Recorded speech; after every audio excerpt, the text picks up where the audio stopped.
Hey, Bob, welcome to the show. Thanks, Jason. Thanks for having me. Yeah, excited to have you on. So tell us who you are and what you do. My name is Bob Afsari. I'm the CEO and founder of Campaign Creators. Campaign Creators is a HubSpot partner specifically. We're a full service digital marketing agency and technology company focused on helping our clients onboard and optimize their HubSpot environments. Over the years, we now have a partnership with Shopify as well as Klaviyo. But I would say that 95% of all of our clients are utilizing HubSpot in one capacity or another. And that's really where we've kind of nestled ourselves in from an agency services perspective. Awesome. Are you an accidental agency owner? How'd you wind up starting an agency? Yeah. Yeah. Totally accidental. Went to school for something totally different. What'd you go to Always had school a for? vision of, I got my degree in neurobiology, physiology, behavioral science. I spent 5 years in a molecular biology lab doing signal transduction research. If that makes any sense to anyone. Published a paper, was looking at going down the medical school route. Have a father, brother, and sister that are all doctors. And so that's like the family business. And decided to take a little bit of a hiatus, moved from Northern California down to San Diego for like a quick 6 month reprieve. And then 14, 15 years later, actually, almost 20 years later. Damn, 20 years later, still down here and made a hard left-hand turn and found myself opening up an agency back in 2011. And from there, I've just been trying to figure out, where the wind has taken us. That's awesome. What's been the biggest surprise looking back at where you started to where you're at now? Oh, just the onset and evolution of technology and the requirements from a technological standpoint to even do anything marketing. I think what's really interesting is if you go back and take a look. I oftentimes talk about how like the impetus of our company really started when we wanted to identify how we can try to send the right information to the right person at the right time, because it's all about communication. And it's kind of fascinating because back then we were pretty much technologically like incapable of doing a whole lot as individuals and even as an agency. Like we did a lot of graphic design, a lot of business planning. And I think what's fascinating is as we watched what happened over the 2010s, you had something like 10,000 different point solutions evolve and grow and get published into the marketplace to allow businesses to do different things online, which was awesome. But I think the consequence of that for a lot of companies that adopted these different point solutions is fragmented data. And then fragmented data has a whole downstream impact of negative stuff like inability to have accurate reporting. You have different departments that are siloed. You can't segment your data. Having personalized conversations digitally just becomes, like, quite frankly, impossible. And so today, in order for us to do anything that we do as an agency for our clients, we have to be neck deep in the technology. We have to understand the tech stack. We have to understand where all the bodies are buried. We want to make sure from like a systems architecture standpoint that data is flowing accordingly and that we're allowing to like thin out the tech stack, centralize data, segment that data, and then really empower our clients to be able to like deploy some type of communication program. Whereas 11, 12 years ago, any of the vernacular words I'm using today didn't even exist. So it's been a really interesting evolutionary shift in the digital marketing world, quite honestly. How has your offering changed? I know you used to charge a retainer and you've gone to more of a Yeah. productized service model. So how has that changed and why did you go that route? Yeah, it's a good question. Oh man, I think as an agency, there's so many different things that we can provide because digital marketing in and of itself is just very vast. And then when we have individuals come together, a lot of companies are looking for like a one-stop solution for a lot of things, or at least they think that that's their best interest. Um, and back in the day when we started, there was a variety of different offerings, and we meet with our prospects and understand what their needs were. And then we would put together some type of like consulting or retainer based package to say, okay, over the course of the next 12 months, we identify based on your economic thresholds and what you want to invest in the marketing. We can allocate X number of hours per month to be able to accomplish the following, and you roll forward from there. And what's interesting is as you get to a certain stage, you start to realize that as you're bringing on more clients, and just because you're growing from like a revenue standpoint doesn't necessarily mean that your profitability is going up. And it kind of forces you to hire more. And so there's this interesting battle between like obtaining clients as well as trying to grow your workforce to be able to handle the clients that you're getting. And the system just kept breaking, like from a profitability and being able to really like provide work live life balance for our team. And it just wasn't fun. And quite honestly, as an individual myself, I don't like hiring anyone on a retainer. Because when we think about it, someone comes to you and says, "Hey, I'm going to provide you with this." And you're like, "Well, how much is it going to cost?" And you're like, "Well, we'll figure it out as we go. But if we need more money, we'll let you know. We don't know exactly how long it's going to take because there's some black holes in here we have to figure out." And so the ambiguity with hourly retaining was always pretty nuanced. And it was interesting because I had a mentor that really challenged me in like 2018 and 2019. He said, "Would you hire your agency with your own company?" And describing different types of companies that, let's say, I would try to come and hire my own agency at. And as an owner, of course, the first thing you want to say is, "Yeah, of course, I would hire my own agency." But then when you start to look at the model by which we provide our services, the answer is like, "No, I actually wouldn't hire my agency because it breaks here, here, here, and here, right? And it doesn't make any sense." And a lot of times, these hourly retaining retainer models, they're good for the agency, but they're not necessarily great for the clients that you're engaging with. And it also creates a pretty reactive relationship because oftentimes you find yourself with hours left over, and sometimes companies and clients you're working with say, "Hey, we have 15 hours left over. Can we roll them over to the next month?" And it causes problems from an operational standpoint. So there's a litany of things that I think are problematic with hourly retainers. So what we ended up doing, and we started this kind of like slowly, was we started to identify the different services that we provide, and we said, is there a way to make intangible marketing services tangible?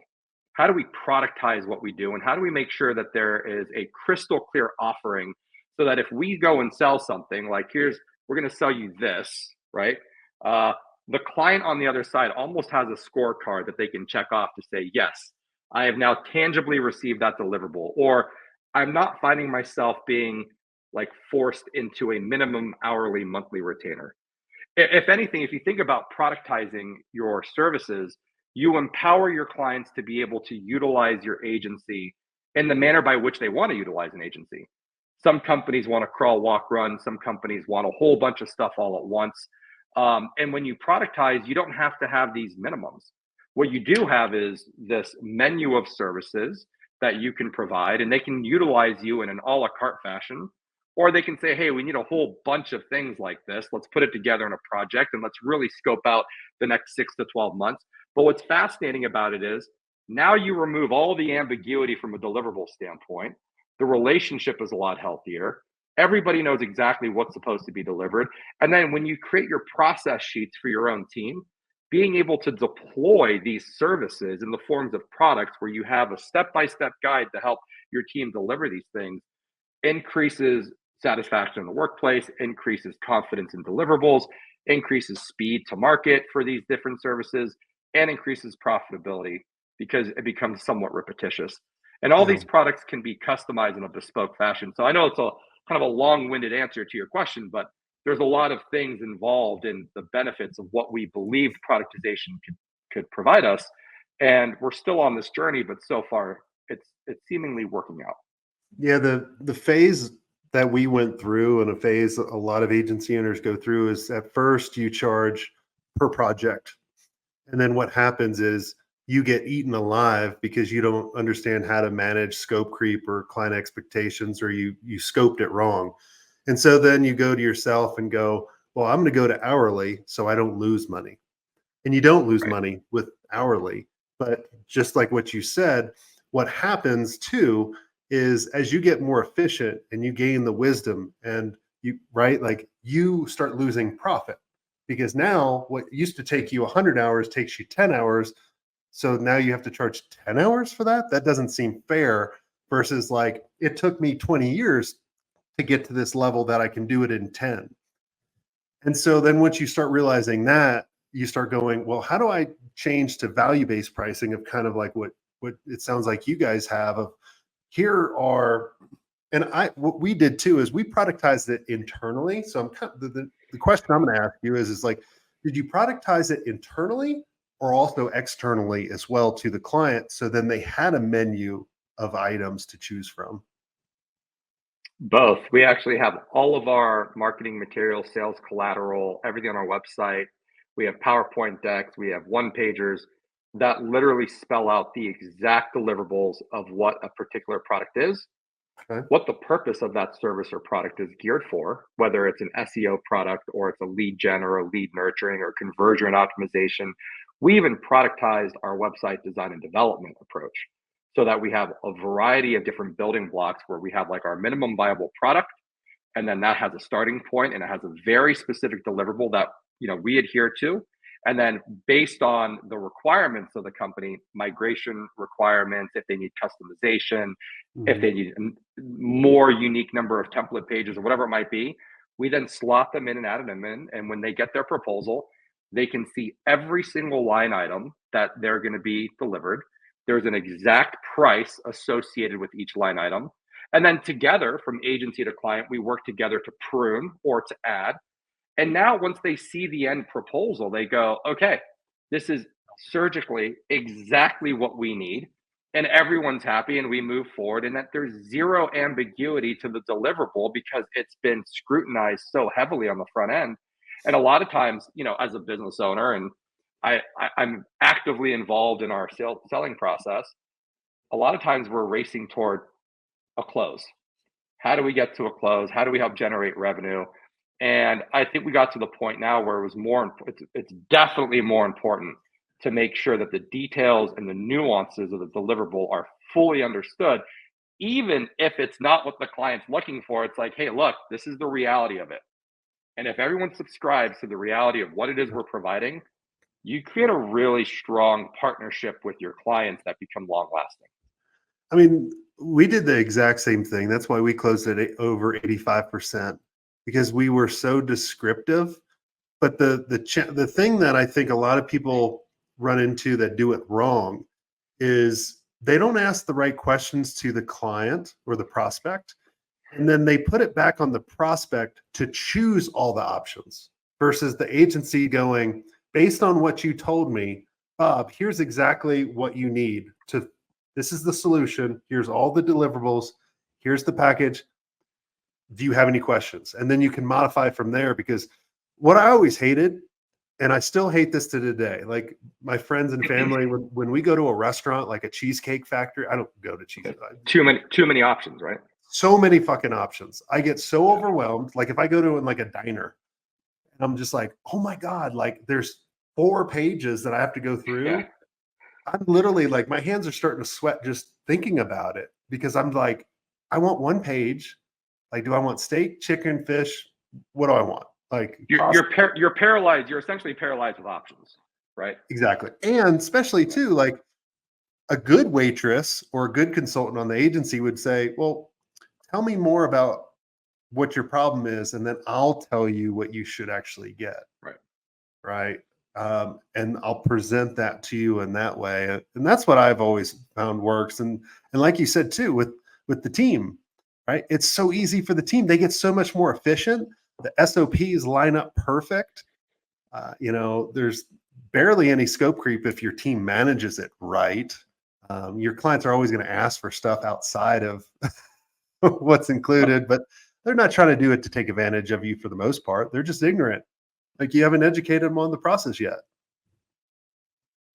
I mean, it's precisely right. I mean, we don't have a perfect formula because there's always little nuances that happens with client requests and customer requests based on the products we deliver. And we're constantly rolling out new products to be able to help fit within the wheelhouse of services that we provide. And so it's a constant learning process for our team. And Yeah. I think as our team, and I think the great thing about our team is that turnover is really low, which is awesome, because the longer a team stays together, the better you kind of flock like a group of birds. Like you're going to be able to learn and really understand how to deliver these things.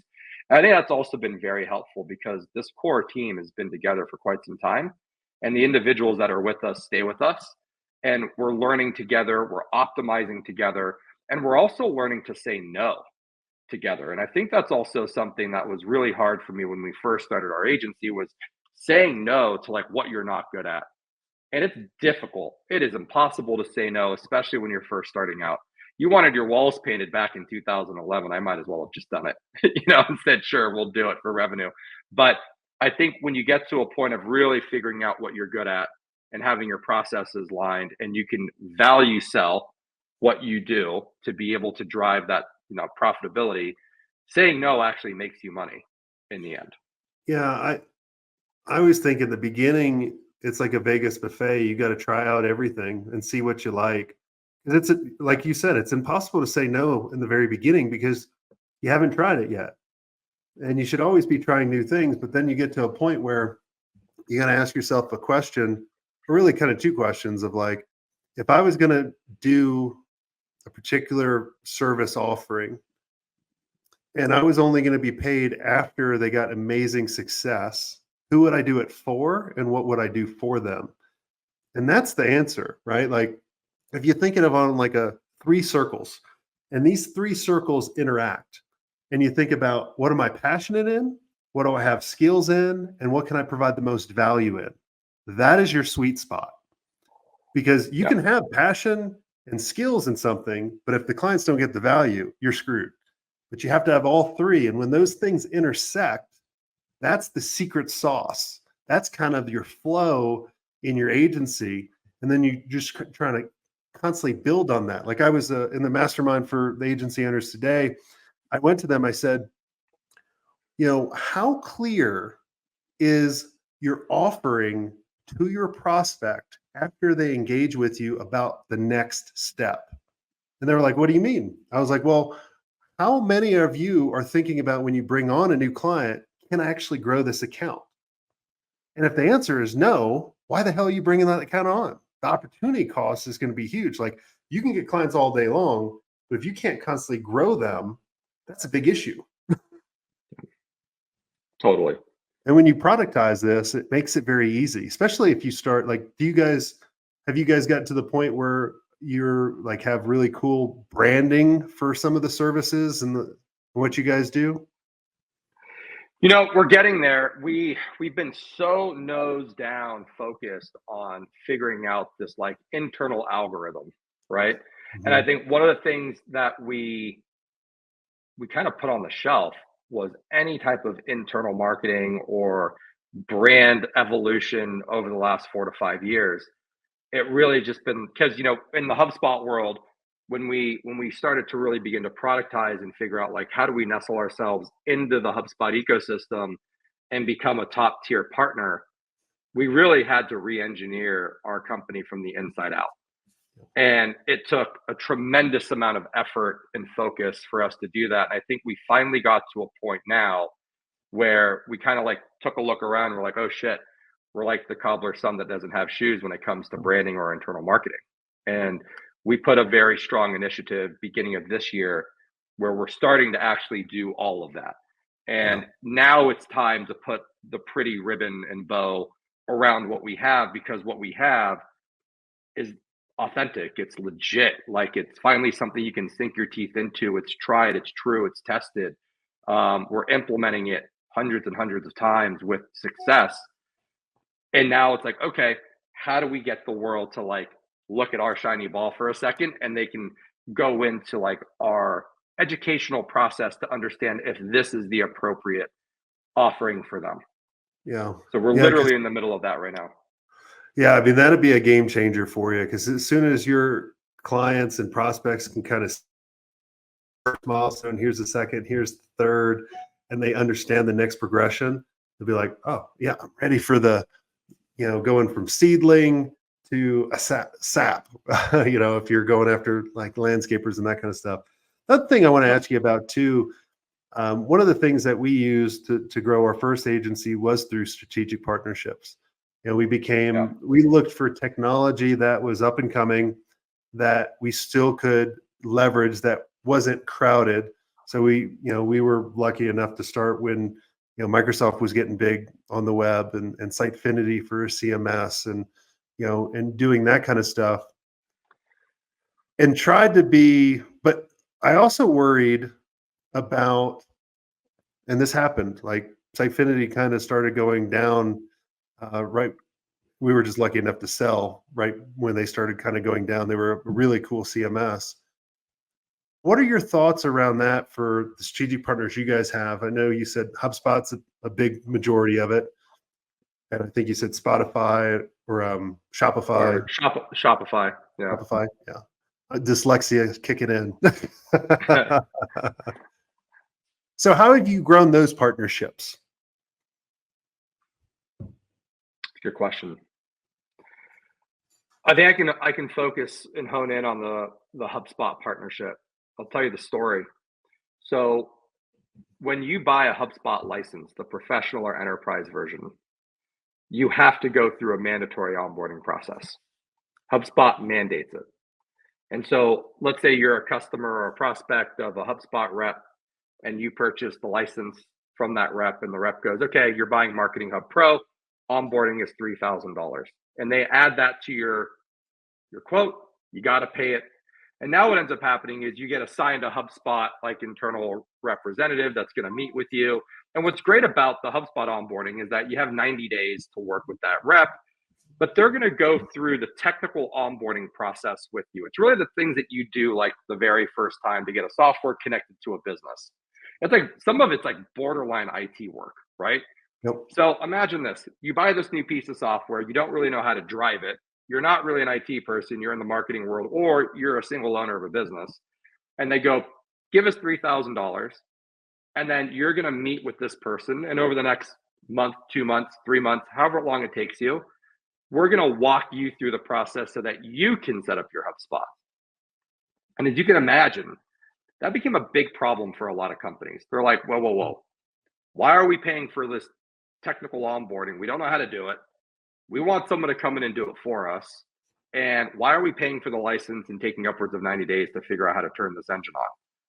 So there was a really big gap in the marketplace back in 2021. There was an opportunity to come in and productize the onboarding experience. And so what we ended up doing was we identified what was the minimum technical requirement that everybody needed, whether you're a one-person company, 1,000-person company, direct to consumer, B2B, for-profit, nonprofit.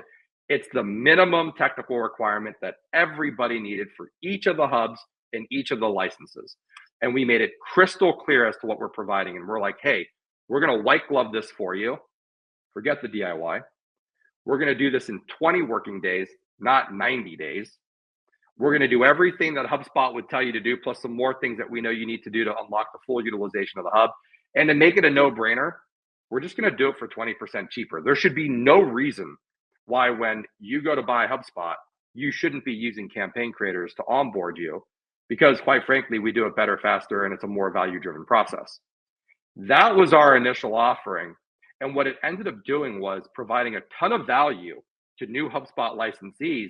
But if you think about what we ended up doing was we weaponized the HubSpot sales rep, because a lot of the issues that the HubSpot sales reps were having were, hey, look, we're selling this product and then our client's churning in 3 to 4 months and they're getting clawbacks on their commissions because they're not appropriately onboarded and they're getting frustrated. And they have to discount their software because all of a sudden they have to like provide an additional fee for onboarding. So when we came in with our productized onboard offering, it kind of changed the game. Plus, we also made sure that we co-sold and we entered into that arena going, the only real goal that we have is to help the HubSpot rep sell the license. It's going to be up to our agency and to me post-close, after the really easy onboarding process, to second, third, fourth trade our clients into other client service related things, just like what you're talking about. The crawl, walk, run, here's our offering here. Now let's really talk about what we can do to optimize the environment and grow your communication program. And it really started to catch on. We helped a lot of reps. We now work with probably over 200 different HubSpot reps. We're one of the most active onboarding agencies globally out of their 6,300 partners. I think we've co-sold, I was looking at the numbers just in the last 2 years alone, something like 12 or $13 million in HubSpot ARR, the license, just on the side with like helping these reps close deals. And it's great because a lot of them go to President's Club or Make Founders Club and they're seeing a lot of success and we're shortening the sales cycle. So we bring a lot of value right up front to HubSpot. I love it. And we specialize in this, and that's what's allowed us to really now start to expand the relationships moving forward. That's our That is our entry level pipeline. We did a very similar thing with Microsoft and Sitefinity. But we started out by doing and showing what people could do with their software and how we could customize it in order to make it work for their business, whether because we worked with Microsoft Dynamics and SharePoint and that kind of stuff back in the day when those things were big. I don't even know if it's around anymore, um, but we started sharing stories with the Microsoft reps and the Sitefinity reps. And just like you said, they were like, man, this agency is making us look like heroes. And then they just started providing us tons. And all the other partners that they had, they were like, what the hell's going on? Like they just didn't realize that there's a partner that's actually helping the sales rep or helping that company look better versus why don't you give me more leads? Like I went through your stupid training program. Like, you got to think about Jason, what you're saying right there is, I think, so important. Like let's cut all the bullshit out. Going and being a value add to that sales rep is why you guys got the leads you got. Yep. Not, hey, sales rep, go give me a lead because I'm part of this program and I deserve these leads. What value are you bringing to the ecosystem and to individuals to be able to help them in their mission to close more opportunities, to help put more food on their table, And once you become that back end kind of like machine for them, and it's proven, and you build that trust, and you go and you close millions of dollars worth of licenses with these guys. You become a trusted entity where they're like, why would we not work with you? Yeah. Right. And it's an unfair advantage that you created, but we took the time to make those deposits before we stole from the bank. Oh, we bled tears, man. Like going through that process is not easy, right? You make a lot of sacrifice. You have to like really hone in and provide the value and the opportunity there. It's taken years and years and years to develop this. Yeah. Well, it's patience and persistence. That's what I tell everybody. When I always laugh when I see some of the Facebook ads about scaling your agency, like from to 200,000 in revenue in 5 days, use my program. I'm like, dude, what people don't realize is it takes a long time. Like it takes a lot of things that have to line up and you're going to screw up a ton of things. You just want to condense that down a little bit, and doing it in 5 days is not possible. Right. Exactly. Well, this has all been amazing, Bob. Is there anything I didn't ask you that you think would benefit the listeners listening in? I think, I think for me, in summary, to kind of tie it all together, productization of your services is great. What it does is it allows individuals to pick and choose what they need from you, and that provides a whole lot of value, right? And it also enables us to work in like an a la carte fashion almost. But there are perils in an a la carte world, whereas there are benefits to the retainer world. The retainer world is you have long-term forecastable, consistent revenue. In the a la carte productization world, you're constantly hunting and you're constantly on your toes to like get more opportunity and to make sure that the selling process is alive for all of your clients at all points in time. So one of the things that we did and we launched after probably being asked 100 times, and we finally decided to like invent this for ourselves, is we evolved the retainer model. And rather than doing an hourly retainer model, now that we have probably 200 different products, or what I call SKUs of marketing services in our product library, we built an algorithm and we provide a productized version of monthly retainer, where every single product has a specific credit value associated. So it's a different currency per se.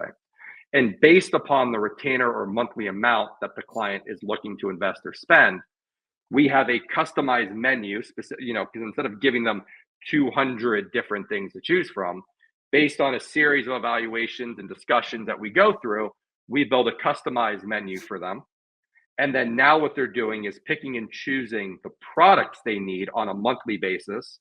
And what it does is eradicates all the issues with hours, excess hours, limited hours, rollover hours. You don't have to time track with your team anymore. It's all value driven. So the productized retainer model that we rolled out about 3 to 4 months ago has been a big game changer for us, because now we have the opportunity to benefit from giving those clients that want the a la carte model, they can pick and choose what they need when they need it. And for those companies that want the consistent leverage and support of us as an adjunct part of their marketing department, we can provide that as well. So I think that's exciting for us. And I think that's one of the things that can be of benefit when you go down that path. Yeah, I like that. We did that, and we added one layer, and this one layer may help you make a lot more profit as well. Oh, So 50% was like that, productized. The other 50% was for strategy, because I didn't want people just to be buying execution from us. I wanted them to be buying strategy. And the great thing about strategy is there's no hours tied to it, right? yeah. So they're never asking, did you use all my stuff or all that? So like they still had the productized deliverables, but there was and that was profitable too. Some were more profitable than others. Some are kind of like, just break even, bud. The others are like, Yeah. yes, stick it to them because the value's there. But then the strategy was something that no one ever questioned. I'd be like, and you can get rid of it if you want.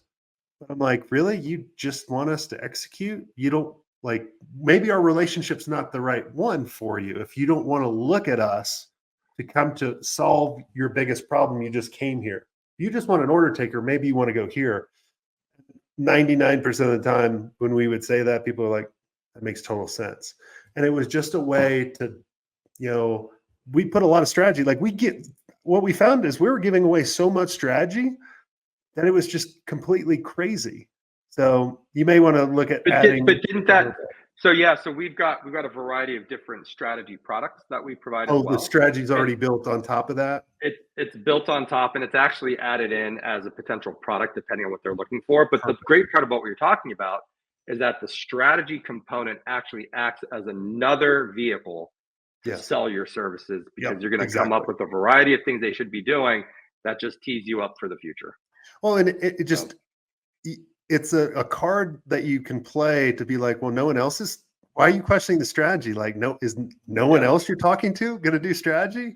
Be like, that's a way to do it. Then I kind of laugh, and they'd be like, that makes sense. I'm like, no shit, it makes sense. But it's always fun. Well, this has been a blast, Bob. Thanks so much for coming on the show. Everyone, go say hello to Bob and check out their website and what they do. And if you guys want to be, if you guys enjoyed this episode and you want to hear more cool interviews like this, make sure you subscribe. Make sure you check out all the other resources we have. We've been doing this a decade, so we have tons of resources for you to scale your agency. And until next time, have a swank day.